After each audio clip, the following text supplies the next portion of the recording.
અષાઢી સાવન મેઘ મલારમ, મયુર પ્રકારમ ગિરધારી, કહે રાધે પ્યારી મેં બલિહારી. ગોકુળ આવો ગિરધારીજી રે ગોકુળ આવો.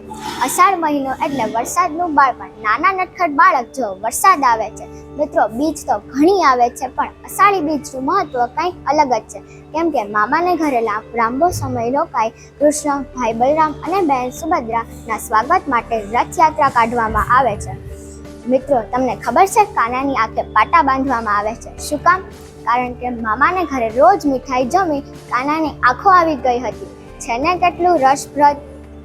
અને એમ પણ કહેવાય છે કે 16,108 રાણીઓને રાધાજીની ઈર્ષા થતી હતી, એટલે તેઓએ માતાને ફરિયાદ કરી. માતાએ સુભદ્રાને ખંડની બહાર રાખી રાધાજીની વાર્તા શરૂ કરી.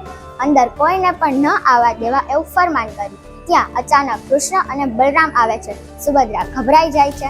ભક્તિભાવને કારણે ભગવાનના હાથ પગ સંકોચાઈ જાય છે. આ સ્વરૂપ જોઈ બધા ડરી જાય છે. કરાવવામાં આવશે. આથી ભગવાન રથમાં બેસીને હાથી ઘોડા સાથે નીકળે છે. લાખો લોકો ભગવાનના દર્શને નીકળે છે. આવી કંઈક પરંપરાગત ઉજવણી કરતો દેશ એટલે ભારત.